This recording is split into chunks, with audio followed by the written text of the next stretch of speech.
Dobrý den. Já jsem Nikola Křístek ze školské rady CZ a využívám možnost mluvit se Zuzanou Haase-Formánkovou o připravované vzoru nebo šabloně volebního řádu pro školské rady.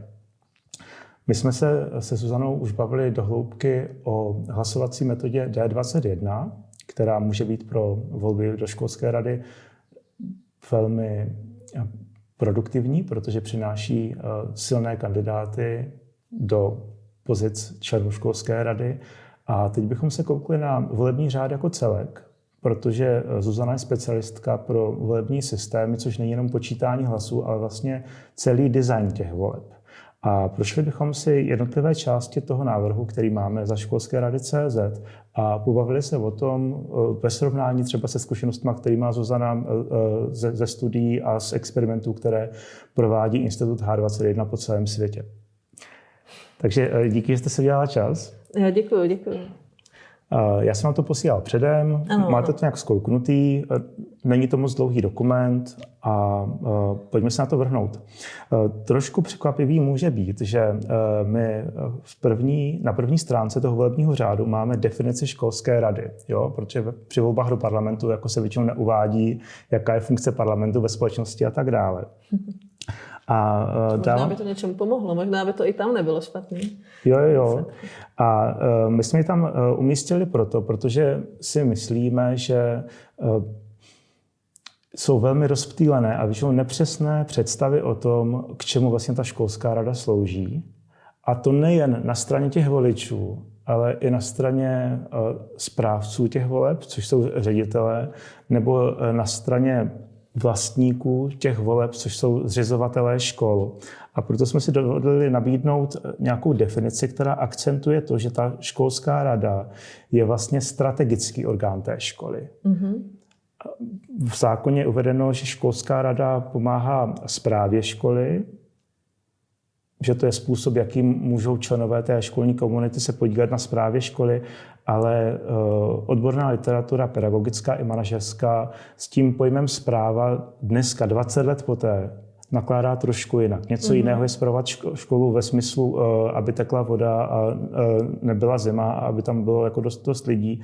A něco jiného je tu školu rozvíjet. To už není správa, ale rozvoj pomocí nějakého leadershipu. A proto tady máme, že hlavním posláním školské rady je vést dialog s vedením školy o tom, jak dobře škola funguje a jak má škola vypadat v budoucnu. Potkala jste se někdy s tím, že by se takhle jako definoval účel toho orgánu, do kterého se volí? Já tím přemýšlím, myslím si, že spíš ne, ale myslím si, že to je dobře, protože oproti politickým volbám, kterými my se běžně zabýváme, tohle jsou volby, které nejsou tomu voliči tak dobře známí. A my vlastně součástí těch voleb není jenom zvolit nejlepší kandidáty, ale vlastně trochu i přesvědčit všechny ty subjekty, rodiče, ředitele, pedagogické pracovníky o tom, že to je něco, co potřebují, že to je něco, co je důležité a co oni třeba s tím nejsou zas tak dobře seznámeni. Navíc na volebních lístcích nemáme napsáno, co je to parlament a co dělá a proč volíme do poslanecké sněmovny. Nicméně je to něco, co čteme a slyšíme v médiích několik měsíců před volbami. Jo? Jako to, jakým způsobem ten orgán bude fungovat, to je něco, čemu my jsme vystaveni prostě neustále, co se týče těch voleb, které jsou celospolečensky, řekněme, důležité a které jsou celoplošné. A vzhledem k tomu, že školská rada je na té individuální úrovni té konkrétní rodiny, toho konkrétního dítěte, taky velmi důležité, tak má smysl, aby i o tomto byli ti rodiči, voliči, pedagogové informováni. Díky. Takže schváleno. Definice tam může být. Zřizovatel si samozřejmě může upravit podle toho, jak on vnímá smysl té školské rady, ale pak je tam ještě jeden moment, při kterém se ukáže význam toho, že tam ta definice je uvedená.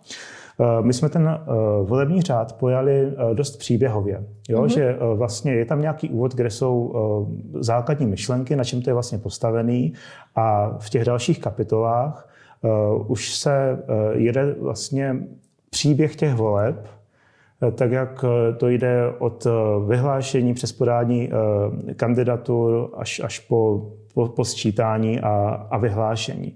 Ještě chci říct, že školský zákon říká, že volební řád vyhlašuje zřizovatel, ale realizaci těch voleb provádí ředitel. Což je trošku zvláštní ve chvíli, kdy ta školská rada má vlastně vyvažovat pravomoci odpovědnosti ředitele, aby ředitel byl ten, kdo určuje, jak mají ty volby vypadat.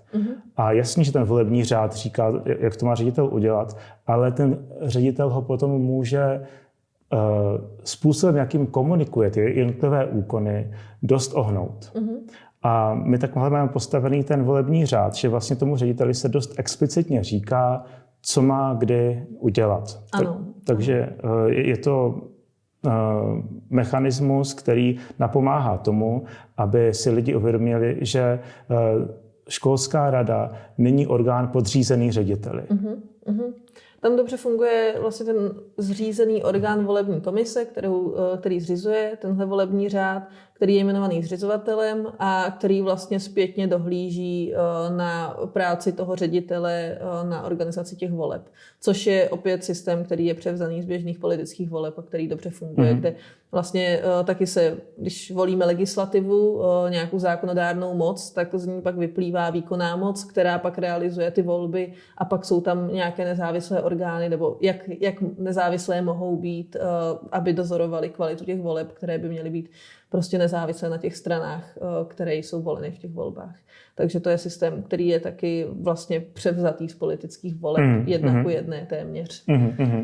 No, s tím, že ty volby do školských rad jsou poměrně četné. Jo. Když si vezmete, že je nějakých 4,5 tisíce základek, nějakých 1500 středních škol, kde ze zákona jsou povinné volby do školských rad.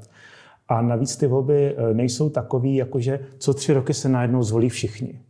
Protože ono se jako může stát, že učitelé při své volbě budou to mít odbavený hnedka, ale volba rodičů se může natáhnout. Jo? A pak se třeba ještě jako někdo odvolá a tak dále a najednou je tam třeba rozdíl půl roku ve startu toho mandátu a najednou těch voleb máte jakoby více.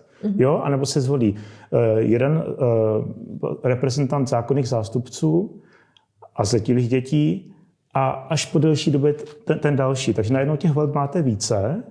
A když máte těch mandátů taky více, třeba 3 se distribuují, tak v tu chvíli vlastně už je to docela jako rotující kolečko a organizace voleb není úplně primární biznis škol. Je to určitě jako super, že všichni to mají navrčený, je to vlastně výchova k nějaké demokratické kultuře a ke kompetencím všech těch zainteresovaných na těch volbách, ale nemělo by to tu školu moc zatížit. Jo? A zároveň ten zřizovatel, ten, který vlastně tu školu musí dofinancovávat, který většinou jako spravuje ten barák, ve kterém ta škola je, který má spoustu jiných povinností, málo kdy třeba nějaká malá obec má specializované pracoviště, které by se staralo výhradně o školy, natož aby tam byl borec, který se stará výhradně o ty volby do školské rady. To už je úplný sci-fi. Takže je fakt nutný, aby se ta škola postarala o ty volby, ale zároveň, aby ji to strašně nezatížilo. Jo? Tak to musí být jako hodně odlehčený. OK, tak jo. Průběh voleb, vyhlášení voleb. To vyhlášení provádí ředitel, ale my tady v tomhletom vzoru volebního řádu nabízíme to, že při tom vyhlášení ten ředitel má řadu úkonů, které musí provést, aby bylo zjevné, že to není on, kdo vlastně spravuje ten orgán té školské rady. Takže se mu vlastně tady ukládá, že ve chvíli, kdy on to vyhlašuje, tak používá přitom tu definici té školské rady, která je vlastně v preambuli. Já tady vlastně přemýšlím nad jedinou věcí a to je to, že ten ředitel má povinnost nějakým způsobem informovat všechny ty voliče a to je věc, kterou nemůžeme napodobit z politických voleb, protože o tom, že jsou volby, jsme informováni ze všech stran mnoho měsíců před volbami a to je takový kámen úrazu, který ty školské rady mohou mít. Jaký je ten způsob, jak by ten ředitel měl těm rodičům tu informaci doručit, tak aby byla skutečně doručená? Jakým způsobem by měl, a nejenom rodičům, všem těm vlastně jako zastoupeným skupinám. Bezvadný. Tak na pedagogické pracovníky má normální vlastně pracovní komunikační platformu, takže tam bych se nebál toho, že je možné to nedoručit. A u těch zákonných zástupců a zatílých dětí tam to záleží na tom, jak kvalitně se ten ředitel na ty volby průběžně připravuje. On má nějakou matriku, ve které u každého zapsaného dítěte má vlastně i zákonného zástupce a kontakty na něj. Bohužel se stává, že školy mívají u dítěte jenom jednoho zákonného zástupce, ačkoliv on jich má více. Jo. Z nějakého důvodu se to děje, třeba si to jako zjednodušujou a tak. A některé informační systémy, které školy využívají, třeba úplně nepočítají s tím, že by tam jako těch zákonných zástupců taky bylo více. A ty školy rády využívají ty informační systémy. Usnadňují jim to práci. Z pohledu školského zákona je právo volit a být volen do školské rady právem každého zákonného zástupce. Jsou k tomu nějaké alternativní právní výklady, ale oba dva dostupné komentáře ke školskému zákonu jsou v tom velmi explicitní. I takzvaný druhý rodič, který se rozvedl s tím primárně pečujícím rodičem a bydlí prostě 300 kiláků od místa, kde to dítě chodí do školy, tak má mít se zákona právo volit svého zástupce do školské rady. A já si myslím, že to je dobře, protože to povzbuzuje pozornost toho sekundárního rodiče nad tím, co se vlastně děje s tím dítětem. A ta škola mu naznačuje, hele, my s tebou počítáme, i když jako se tady neobjevuješ nebo tak, ale jsi pro nás jako důstojný partner, protože ve chvíli, kdy třeba je nějaký problém s tím dítětem, tak často je ten sekundární rodič zdrojem pomoci nebo podpory, která to dítě může vrátit zpátky na palubu, když ten primární selže. Jo? Takže i z toho důvodu si myslím, že je důležité, aby ředitelé měli kontakty na všechny zákonné zástupce a ve chvíli, kdy na ně má kontakt, takže může oslovit, protože na to má komunikační aparát. Tak to je asi k vyhlášení voleb? To asi moc víc není. Jasně. Je tady zajímavá povinnost pro toho ředitele, že on vlastně zakládá jakousi podstránku na webovkách školy. Ano. Jako prakticky 100% škol má webovky, ale ne na každých webovkách jsou informace o školské radě, natož podstránka, kde by se průběžně aktualizovaly informace o právě probíhajících volbách. Tak tady v tomto našem návrhu ten ředitel tu stránku musí založit a postupně ji aktualizovat. Ano, to dává smysl. Jo. A teďka jsme u registrace kandidátů. Ano. Zaujalo vás tam něco? To zní jako otázka, na kterou bych měla mít odpověď. Nemám, ale pak pod tím je volební kampaně, ale to nám nespadá pod registraci kandidátů, vidíte. OK. Ne, to byla úplně otevřená otázka, jestli tam bylo pro vás něco překvapivého. Nemyslím si. Pro někoho může překvapivý, že ten kandidát dává nějaké čestné prohlášení. Součástí jehož je i věta, že bere na vědomí, že pokud se neomluví z opakované neúčasti, takže ten mandát přijde. Ano. A to je trochu zvláštní, nicméně je to něco, s čím počítá právě školský zákon, který říká, že ten mandát může být předčasně ukončený, pokud s tím počítá volební řád. Tak ten náš vzor s tím prostě počítá, protože se bohužel děje to, že někteří lidi se na to vykašlou a pak vlastně zabírají místo pro práci ostatním. Mně to připadá jako, když politici se dostanou do funkce, tak skládají nějaký slib ohledně toho, jakým způsobem budou vykonávat tu funkci, což není institut, který by byl známý školským radám, ale tohle prohlášení ho v podstatě supluje. A tak mi na něm nepřipadá nic nějakým způsobem zvláštního. Připadá mi, že je jako validní. Že tam patří. Ano. Díky. A pak tady máme ještě jedno ustanovení, které trošku zvyšuje práh, a totiž, že když někdo podává kandidaturu, tak v této verzi toho našeho návrhu volebního řádu ta kandidatura má být podpořena podpisy nejméně 5 voličů, kteří říkají, jo, já si přeju, aby ten člověk jako kandidoval. Je to zbytečný práh, vysoký, má to nějaký efekt na ty volby, co myslíte? To hodně záleží na tom, jak přesně ta škola funguje. Nicméně v případě, že by Obecně všechny nominační podmínky, které se kdy ve volbách stanovují, tak mají obecně za cíl, aby ty volby nebyly zahlceny nějakým nesmyslným počtem kandidátů, kteří vlastně nejsou relevantní. A předpokládám, že to je i funkce tohoto nominačního prahu.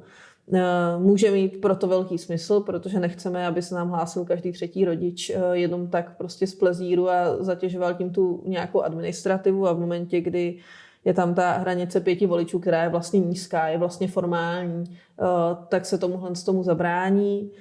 Pokud naopak jsme v situaci, kdy ty volby vlastně tak moc nikoho neberou a spíše je těch kandidátů jako velmi málo, tak má smysl se pak zamyslet nad tím, jestli tahle hranice má nějaký smysl, jestli plní nějakou funkci a pokud neplní žádnou funkci, tak ji spíš odebrat kvůli tomu, aby to třeba nepostihlo nějaké nesmělé rodiče, kteří by ale přitom mohli být třeba dobří, ale vlastně se zatím ještě s těmi ostatními neznají a mohli by se seznámit v rámci nějaké té jako volební kampaně, pokud to tak nazveme.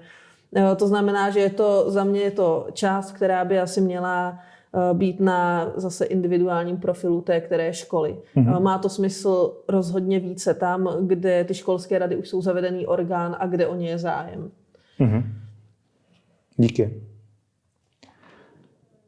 A potom, když člověk podává kandidaturu, tak tam může doložit fotku, to je super u některých lidí, a pak tam může doložit textovou prezentaci své osoby, kde, a to je trošku jako možná zvláštní, a dostaneme se ještě k tomu u volební kampaně, on může nabídnout možnost, jak s ním voliči můžou dál komunikovat. CCA A4, dobrý den, já jsem ten a ten, mám tady děti a dělám to a to. A pokud vás to zajímá více, tak já tady mám prostě sběrný formulář, na kterým budu odbavovat vaše dotazy, anebo potkáme se na nádraží 3. října, protože je tam prostě jako dost prostoru a můžeme se o tom popovídat, anebo třeba v místním rodinném centru. Takže vlastně ty kandidáti mají možnost pozvat voliče k nějakému dialogu, protože při volební kampani my doporučujeme, aby se to nedělo. Ano, a o tom jsme se bavili, jakým způsobem ta volební kampaň má probíhat. Měli jsme tu nějaký původní návrh, ve kterém by byla nějaké setkání na půdě školy. Bavili jsme se o tom, že pokud velkým cílem té školské rady je, aby nějakým způsobem existoval orgán, se kterým může ředitel komunikovat a tudíž tam existuje velké riziko, že ten ředitel by mohl vědět, koho chce do té školské rady a nějaká na školské půdě se odehrávající volební kampaň by mu vlastně dávala docela dobré prostředky, jak ty volby ovlivnit ve prospěch kandidáta, kterého preferuje ten ředitel, který zároveň drží nějakou ochrannou ruku nad tím, co se děje přímo na půdě té školy. A proto vlastně v tom volebním řádu v tuto chvíli je to, že se vlastně v rámci infrastruktury školy, komunikační i prostor, prostě ta volební kampaň neodehrává. Za mě je tam drobný takový jako problém nebo možná překážka, že vlastně je poměrně málo prostor, kde se nakonec ta volební kampaň odehrávat může. Jo, ona se může odehrávat v nějakém online prostoru, tam pak zase záleží na tom, kdo využívá které komunikační platformy, jakým způsobem je dostupný. A není tam vlastně... Mluvím o volbách, které v tuto chvíli zatím nejsou úplně zažity, že by je měli lidé v krvi a že by chápali nějakým způsobem jejich důležitost. A v tu chvíli vlastně ta volební kampaně je jakoby důležitý prvek a není úplně jasné, jakým způsobem by přesně ona měla probíhat. Nicméně to, že se nemůže odehrávat na půdě školy a že by spíše měla být v gesci těch samotných kandidátů, je pravděpodobně lepší varianta, než to, aby se v těch školách odehrávala, pokud tady existují nějaké zájmy ze strany ředitele. To je zase věc, která by měla být trochu na míru té škole. No, já o toho chci říct, že vlastně být dobrý člen školské rady bere docela hodně času a člověk si musí fakt rozmyslet, jestli do toho chce jít. Bohužel řekl bych, že většina dnešních školských rad funguje tak, že se ty lidi potkají 2x, 3x za rok. To ale absolutně neodpovídá rozsahu práce, kterou ty lidi před sebou mají. Potřebují tomu dávat minimálně půl den v měsíci odhadem. pokud to myslí vážně. Takže jde o velké rozhodnutí a řekl bych, že zdravý kandidát do školské rady ví, že tam chce kandidovat dávno předtím, než jsou vyhlášeny ty volby. Ano. Takže už předtím, než podá tu svoji kandidaturu, on může nějakým způsobem komunikovat, hele, až budou volby do školské rady, tak já o to jako fakt mám zájem na třídních schůzkách nebo mezi známýma. V řadě měst fungují rodinná centra, nějaké komunitní spolky, které mají taky nějakou svoji infrastrukturu. Takže i v době, kdy třeba vrcholí ta kampaň, jsou podány vlastně kandidatury, tak ten člověk má mimo prostory školy možnost nějak působit. A lidi tam může pozvat prostřednictvím svého profilu. Ano, to dává smysl.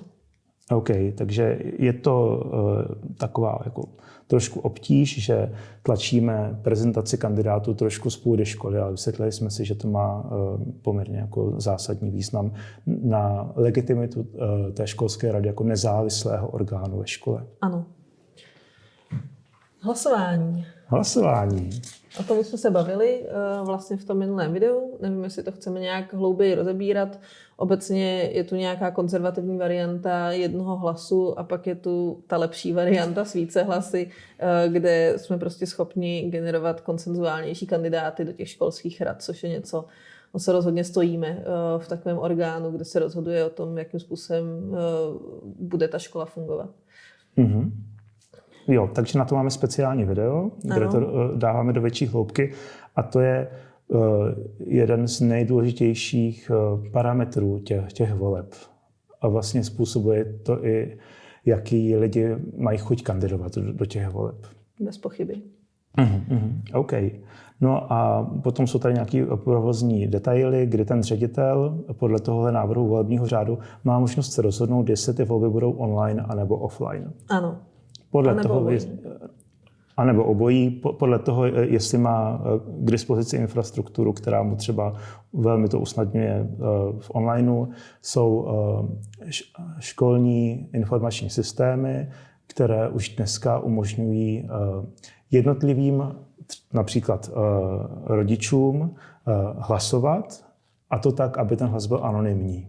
Takže ta infrastruktura vlastně je nějak dostupná. Nejsem si jistý, jestli to nabízí úplně všechny systémy, ale budeme si nějak postupně jednat, aby to bylo možné. Tím, jak je těch voleb více a ta škola má spoustu jiné práce, tak je moc fajn, když je možné vlastně odbavit velkou část voleb digitálně.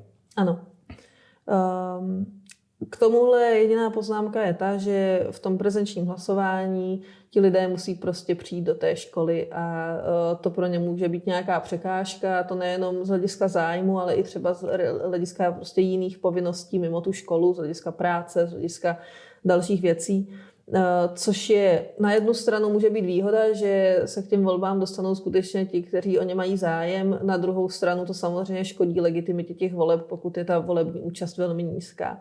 A to distanční hlasování toto může do určité míry řešit, takže pokud ta možnost tam existuje, tak v tomto případě nám dává velký smysl. Samozřejmě v reálných volbách je pak jako politických, je tam pak otázka jako ovlivnění voleb a hackerských útoků a tak dále. Nicméně to asi není něco, co by zas tak šíleně hrozilo u těch školských rad. Takže mít tu možnost distančního hlasování my bychom považovali jednoznačně za výhodu. A ten rituál s těma urnama, tak to má taky svý kouzlo.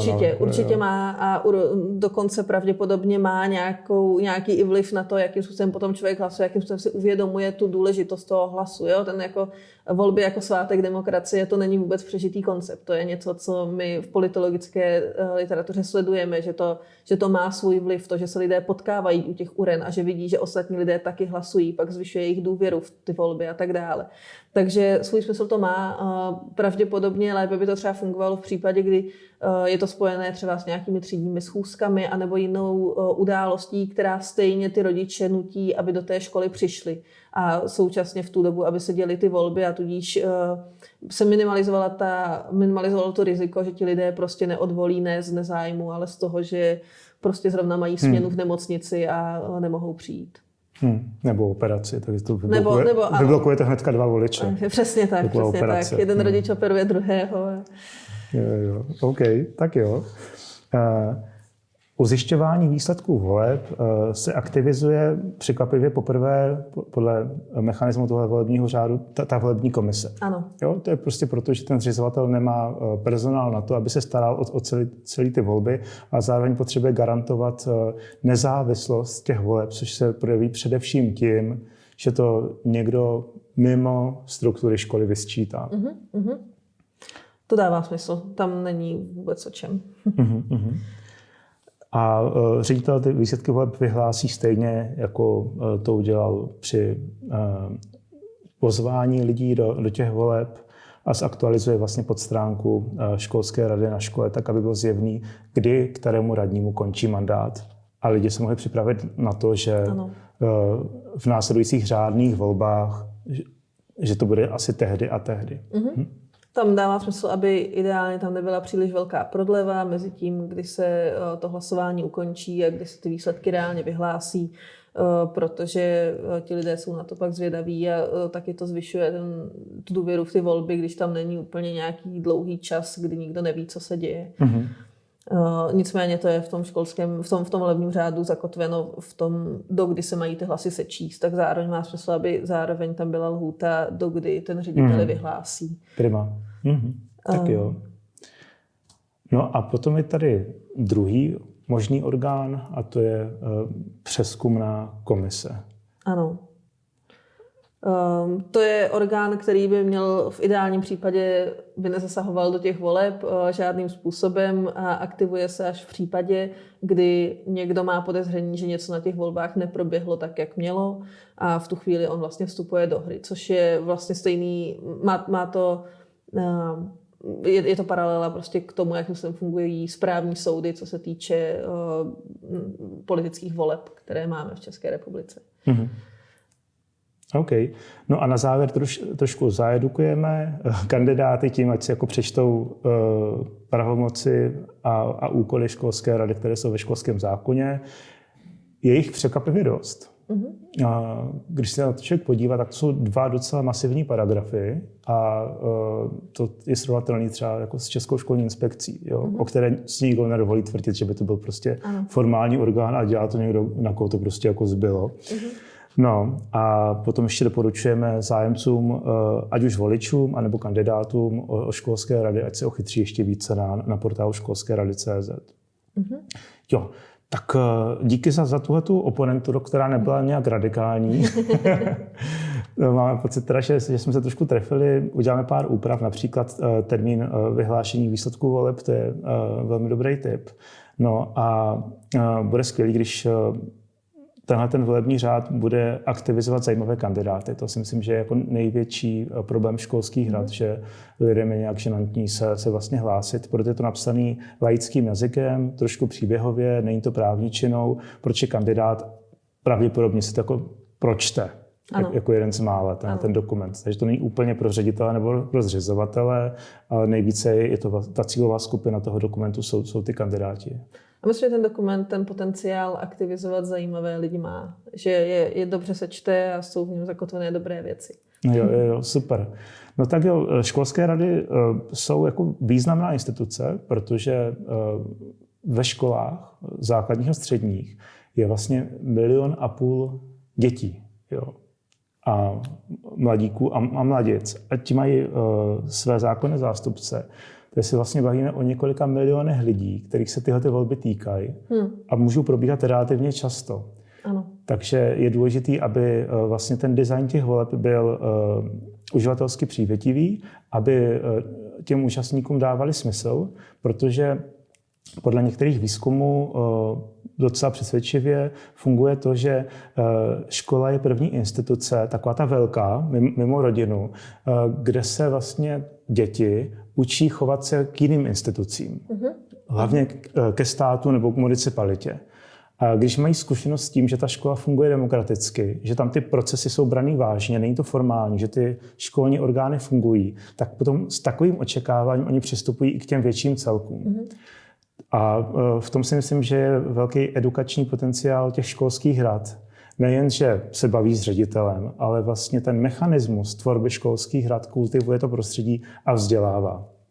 to, že ty školy jsou velmi důležitý z hlediska nějakého demokratického fungování těch nových lidí, kteří nám v těch školách rostou, to je nepochybný. My s tím máme i nějakou zkušenost skrze participativní rozpočtování. Víme, že tohle jsou nějaké procesy, které mají smysl a věřím tomu, že ty školské rady mohou mít jak tehle dobrý dopad, tak dobrý dopad i na to, jak ty školy pak ve výsledku fungují. Takže souhlasím s tím, že to je důležitá věc, na kterou bychom se měli podívat.